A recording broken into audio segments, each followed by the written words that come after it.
बलभद्र अपने बड़े पुत्र का विवाह करता है। विवाह करके जब पुत्र घर की सीढ़ियां चढ़कर ऊपर जा रहा होता है, तब सर्पदंश से वह गिर जाता है। सर्पदंश का विष उसके शरीर में फैल जाता है। उसका बड़ा पुत्र विवाह के पहले दिन ही मृत हो जाता है। सभी को आघात लगता है। कुछ वर्षों के बाद बलभद्र दूसरे पुत्र का विवाह करता है। शादी के पहले दिन वही सर्प दूसरे पुत्र को भी सीढ़ियां चढ़ते समय दंश देता है। उसका दूसरा पुत्र भी मृत हो जाता है। बलभद्र को अधिक आघात लगता है।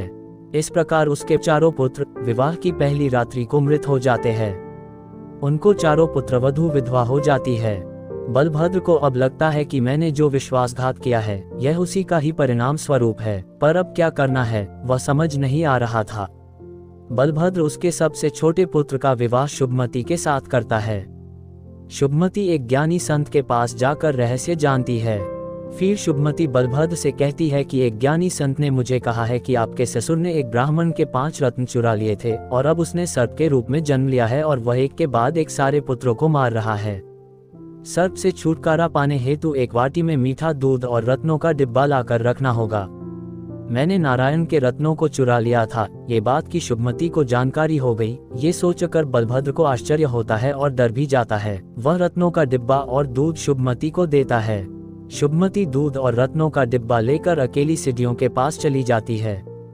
फिर नागदेवता को प्रार्थना करती है।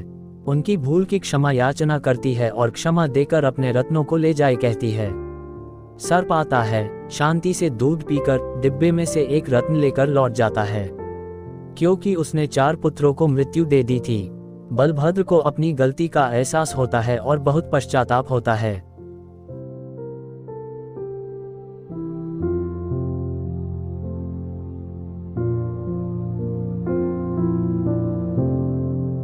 लर्न एंड टर्न का संपूर्ण सिलेबस या कोर्स चाहिए तो हमारी वेबसाइट पर विजिट करें और सिलेबस नाम के सेक्शन पर जाएं।